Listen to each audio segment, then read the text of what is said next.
The Scarecrow, the Master of Fear. What better Batrogue to talk about during this Halloween season? Of course, picking the Scarecrow to do an Overlooked Stories video for came with complications. These complications namely being the Scarecrow barely had enough good stories for my old top 5 best Scarecrow stories video. A link for that video is in the description, by the way. How the hell was I supposed to find 5 additional good Kane comics? Comics that I also hadn't already talked about before. Well, needless to say, I've had to do a lot of digging these past few days. I've dug deep on the web and in my piles of old comic books, desperately searching for Scarecrow comics worth their salt. It wasn't easy. I had to read a lot of crap and reread a lot of old crap I wasn't quite sure of, only to confirm my memory of them sure enough being crap. I love the Scarecrow, but man, most of his stories sure do suck. Anyway, believe it or not, I was, in the end, actually able to find a handful of good ones. Obscure Kane comics that do actually deserve more praise and attention. And I will now present them to you. As usual, these will be listed in chronological order. This is not a countdown from good to best in any capacity. The Man Who Radiated Fear from Batman 200, published in 1968. This comic was written by Mike Friedrich and penciled by Cheek Stone. This was actually the 4th Scarecrow story ever published, so very early in the character's history. This was before he really had his now famous and patented fear toxin. Instead, during these early days, Scarecrow employed a different type of fear compound each story. In this specific one, it's a pill that makes anyone who takes it radiate with fear. In other words, if you take this pill, everyone will be afraid of you. Scarecrow naturally takes the pill himself, his goal obviously being to scare the pants off Batman and Robin. Crane's next move is to attempt a jewelry heist to lure the heroes out, and true enough, they show up to stop him. But, as according to plan, they're absolutely petrified by the mere sight of him. In fact, the pill works so well, it turns Batman and Robin into pathetic, groveling cowards. They even lose the balls to fight crime at all any longer, and seemingly decide to retire and hide out in the Batcave for the rest of their lives. It takes a motivational speech from Alfred and flashbacks to their tragic origins to snap them out of it. But of course, the Scarecrow is still out there, and he's still radiating with fear. How will Batman and Robin defeat this nightmare menace? Read the comic to find out. A great early Scarecrow comic. It being the 200th issue of Batman, it's also a very special comic, a celebratory anniversary issue. That's really why we get flashbacks to Batman and Robin's grim origins, which was at the time in the campy 60s pretty unusual. After all, the 60s TV show, which was still airing when this issue came out, never once showed their origins. But here we get them in explicit detail. In other words, a darker story than most Batman comics of the time. It's also one of the first stories to show Batman and Robin so broken. Further indicating this issue's significance, we also get cameos by other Batrogues, namely the Joker, the Penguin, and Killer Moth, which was also pretty unusual at the time. It's a real shame this comic has been so forgotten these days, as it is a landmark Batman story in many ways. Scarecrow being the main villain of it is also a great honor. I mean, they easily could have just turned to the Joker once again, but no, instead they decided to dedicate this special moment to the Master of Fear, and you gotta appreciate that.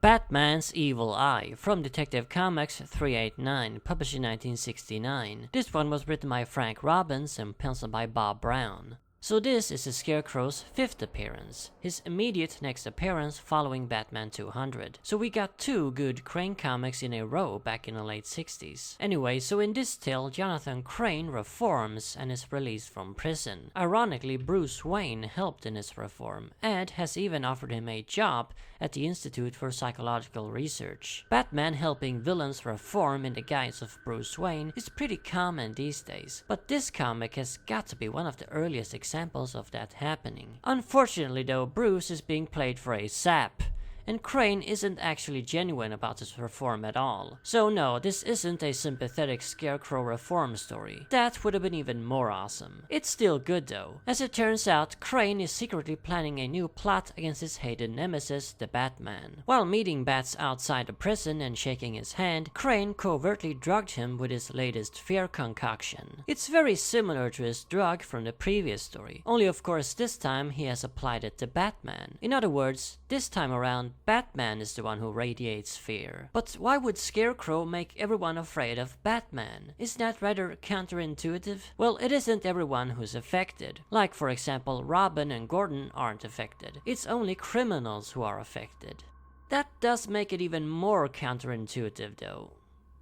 Anyway, it's all part of a pretty convoluted plot to lure Batman into a two-way mirror trap and make Batman die of fear at the sight of his own reflection.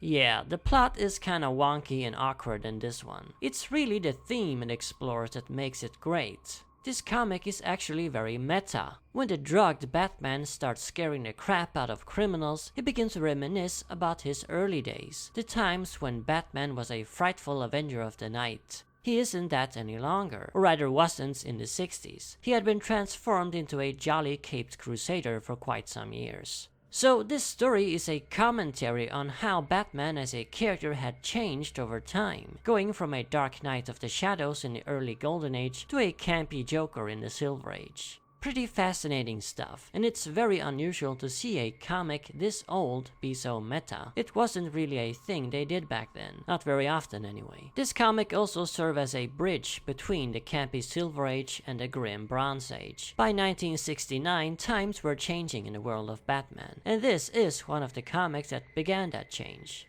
So I guess this really is a much better Batman story than a Scarecrow story. But isn't that usually the case with Crane? Concert of Fear from Batman Scarecrow 3D, a special one-shot graphic novel published in 1998. It was written by John Francis Moore and penciled by Carl Critchlow. As you may have surmised from the title, this is a 3D comic.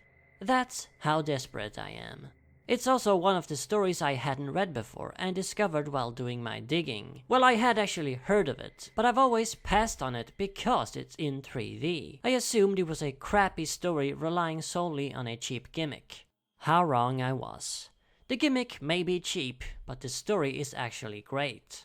So in the story, which is really a Robin story, not a Batman story, the Scarecrow escapes from Arkham Asylum once again, naturally. Meanwhile, there's a new club performer in town called Bliss, an odd fellow who likes to spread joy to the people. He uses hallucinogenic gases during his performances, gases quite unlike those of Crane's. These are meant to create nice hallucinations and make you feel better. Regardless, Batman doesn't like it, being the joy kill that he is, and sends Robin to investigate Bliss. In doing so, Robin happens to discover by accident that the Scarecrow is after Bliss as well. Crane is plotting to hijack Bliss's latest performance and use his gas instead, giving the partying youngsters quite the shock. And that's the plot, and I love it. I'm so sick of Crane's usual gas the entire city scheme. It's so tired.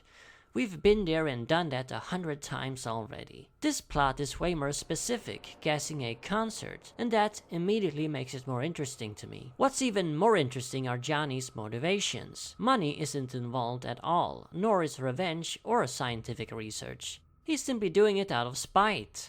He hates the fact these teenagers are having fun and enjoying themselves, because he never got to. He wants to show them the fear he's always felt his entire life. Basically, Crane is a bitter and angry man, and he wants everyone else to be as miserable as he is.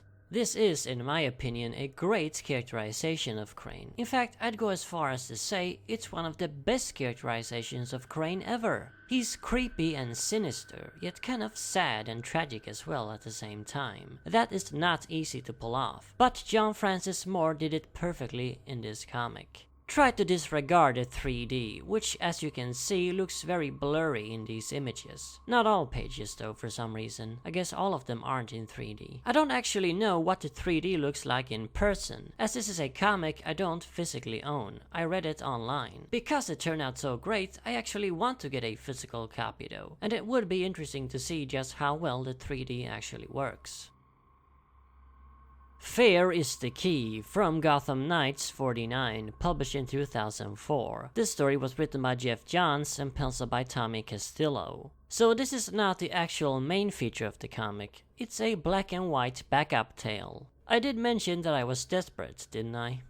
Anyway, for those who don't know, the old Gotham Knights title always featured black and white backup tales. These are stories I usually don't bother with because they're very short. I didn't even know this one existed until I did my top 5 Bane stories video 8 months ago. I was reading the main feature, a Bane story obviously, and noticed the backup tale featured Scarecrow. So I decided to give it a read, because why the hell not? Some of you may actually remember this, as I posted about it in my community tab at the time. Well, as it turned out, this story is actually pretty damn great, despite being so short. What it's about is essentially a new look at Scarecrow and what makes him tick. This comic reveals that Kane is not only fascinated by fear, but he also has a fear addiction. He loves feeling fear and in fact craves it. He also wants to spread this wonderful feeling to the rest of the world. The fact that we don't really appreciate fear like he does doesn't seem to bother him. However, and here's the kicker, due to his excessive exposure to various fear toxins, Kane has grown immune to feeling fear. Nothing scares him anymore, and he hates that. There is one thing that still sends a chill down his spine, however, and that is the Batman. And that's why Scarecrow is so obsessed with fighting Batman, because he's the only one who can give him what he wants. A pretty interesting take on Scarecrow, don't you think? I like it anyway. Sometimes Crane's motivations can be pretty muddled. I have a feeling Jeff Johns felt the same and thought, I'll make the Scarecrow make sense. And he did. Of course, not many comics have followed up on this take. There was actually very recently a Green Lantern comic that did, which I discovered during my digging. And I did actually consider including that one on the list as well. Anyway, if you love Scarecrow and want to see a different take on him, or if you're like me and love Scarecrow but think he doesn't make a whole lot of sense a lot of the time, then you really should read this black and white backup. It may be short, but it's still a great read for any Kane fan. And finally, for overlooked Scarecrow tales, we've got Sweet Dreams from Superman Batman issue 65, published in 2009. It was written by Peter Johnson and Matt Chernis, while different artists penciled different parts of the comic, including Kelly Jones and Brian Stelfreeze. Very fittingly, this issue is a Halloween special. It was published exactly 10 Halloweens ago, and now it's been resurrected from its grave to help us celebrate Halloween once again. It would of course be especially fun if someone in my audience actually read this for Halloween when it came out. Let me know in the comments if you did. I myself sadly did not. No, this is another comic I just discovered while digging for Scarecrow tales. Anyway, in this story, the Scarecrow has actually managed to pull off a pretty damn impressive feat. He's kidnapped Batman, Superman, the Joker, and Lex Luthor. Yep, and all of that with the help of only one henchman too. I have no idea how the hell he pulled it off. Anyway, so what Kane plans to do with these four is to bury them alive, drugged out of their minds on fear toxin. So basically, they'll die in their graves, living out their worst nightmares. Pretty nasty stuff. We thus get to explore these four characters' worst fears, which is of course very interesting, especially the two villains. I don't want to spoil too much, so I'll just reveal Luthor's worst fear. Are you ready? Lex Luthor's worst fear is to be Jimmy Olsen. Yeah, I bet you didn't see that coming. Poor Jimmy, by the way. But it actually makes a lot of sense. He hates Superman with a burning passion. And what would be worse than being the geek who always lives in Superman's shadow? This comic does not only explore these four characters though, it does also explore the character of Johnny Crane. At the end, we do get to see his greatest fear too, which I naturally won't spoil. It's very fascinating though, so I highly suggest you give the comic a read. Of course, you're wondering why Kane is doing this, or more specifically, why is he doing this to these specific four people? Well, Batman is obvious, but why the others? Well, and this is what truly makes the comic great. He's doing it for the same reason us fans often complain about these four specific characters. They're always hogging the spotlight, and Kane is sick of it. Batman and the Joker, Superman and Lex Luthor. Everything is always about them. Give someone else a chance. And that is what Kane is going to do by getting rid of them. In other words, here we have yet another comic that's very meta. Crane is mainly thinking about himself though, that he is always being overshadowed by these four. But his sentiments can really be applied to any DC character, be they villains or heroes. I am so with you, Johnny. These four really need to take the back seat once in a while and allow the rest of the DC universe to shine. It's got so much potential for it after all.